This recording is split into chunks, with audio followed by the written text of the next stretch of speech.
Good morning, everyone. All eyes on Hurricane Michael, a Category 4 hurricane. As it sets its sights now on the panhandle of Florida, only hours now from making landfall. This is going to be a devastating storm, one we're going to hear about for a long time, folks. That is going to be moving into our state as well, so let's get right to the very latest. Show you the radar. You can see how close it is to the shore as we speak. If we can put that radar up, there you go. Real close to the shore. We'll be making landfall somewhere near Panama City, right around the Big Bend area. You see that, looking at it making landfall later on this afternoon. I'm thinking just after 12 o'clock, maybe 1, 2 o'clock this afternoon, we'll start to make landfall. Very tight eyes, you can see. The outer bands already starting to move into the panhandle of Florida. Eventually that will begin to shift or begin to move more toward the northeast as a cold front will begin to push it in our direction. And so that will be moving through our, or cut at least through our southeastern portions of the state and bring more heavy rain our way, and also those winds will start to pick up as well. Right now we just have scattered sprinkles on the outside. The clouds are in place as well. We'll see off and on showers as we head through the day today, and they will start to intensify as well later on tonight as the center of circulation starts to get a little bit closer to our area. Again, moving through the southeastern portions of our state. Temperatures in the 70s right now. Winds up to about 10 miles per hour. You got it at 14 miles per hour in Gainesville, but they'll start to pick up as well as we head through the day. Looking at sustained winds today, about 15 miles per hour. Gusts will be a little bit higher than that at times. Right now, Michael, Category 4 hurricane with winds up to 130 miles per hour.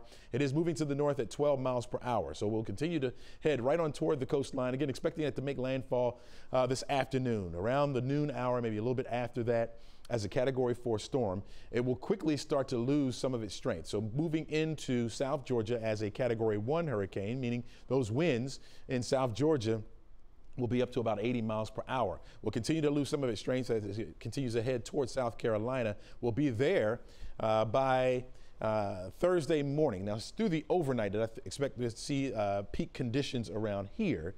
Now, we're not going to see tropical storm force winds, but winds will start peaking at around 30, maybe up to 35 miles per hour in some spots, with some heavy rain at times in the Atlanta metro area. Further off to the north, you're talking about less amounts of rain and, of course, less wind. Our strongest winds and heaviest rain will be found down in the southeastern portions of the state, and then that quickly pulls out to sea. Really starts to pick up speed after it makes landfall. Here's how it times out for us in the forecast track model. You can follow along with me with the time at the top of the screen. See those off and on light showers through about noon today, staying mostly cloudy today, winds out of the east.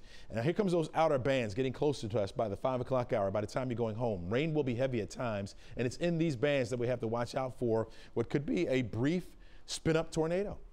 Certainly we have to look out for that. Strongest threat for that will be further down to the south of us, but we'll have to watch out for that. The rain heavy off and on at times, right on through the overnight is where I expect to see our peak conditions. That's where we'll see the heaviest rain. Notice the center of circulation there, what's left over of it starts to move toward South Carolina. That won't be until the wee hours of the morning on Thursday. Starts to get out of the way by the afternoon. That's when we'll see our conditions get a little bit better. We'll get some sunshine in here for Friday. Looking good too by Friday. In fact, it'll be very nice. Temperatures only around 73 degrees.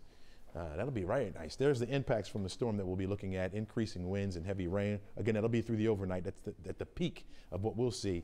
And then we can't rule out a brief isolated tornado, of course.